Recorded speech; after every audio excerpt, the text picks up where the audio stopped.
Bonjour, je vous salue dans le précieux nom de notre Seigneur Jésus-Christ.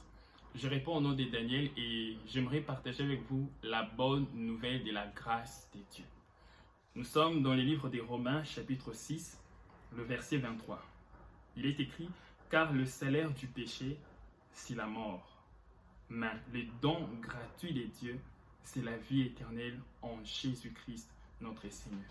Le salaire du péché, c'est la mort. » Ce message est pour tout homme qui n'a jamais reçu Christ, toute personne qui ne s'est jamais repentie pour croire en la bonne nouvelle de la grâce de Dieu.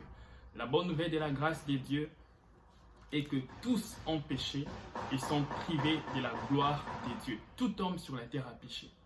Peut-être que vous êtes dans un péché, dans un mal que vous commettez et vous cherchez un sauveur. Vous cherchez quelle est cette personne qui va vous rendre libre. J'ai une bonne nouvelle pour vous. Jésus-Christ est mort à la croix pour vous libérer, pour vous rendre libre, complètement libre.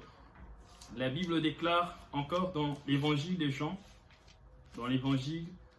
chapitre 3, le verset 16, « Car Dieu a tant aimé le monde qu'il a donné son Fils unique, afin que quiconque croit en lui ne périsse point, mais qu'il ait la vie éternelle. » Dieu veut vous donner la vie éternelle.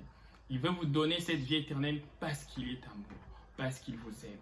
Dieu veut passer du temps avec vous. Dieu veut passer l'éternité avec vous, à vos côtés. Et ça commence maintenant. Ça commence maintenant où vous venez à Christ.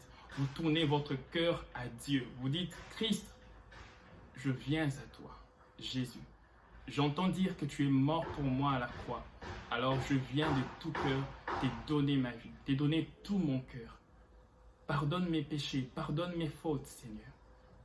Donne-moi ton esprit, purifie-moi dans mon cœur. Je veux appartenir à Dieu dès maintenant et à jamais. Et si vous faites cette prière, le Saint-Esprit, qui est l'Esprit de Dieu, l'Esprit de Christ, viendra dans votre cœur et vous donnera cette vie éternelle. Que Dieu vous bénisse abondamment.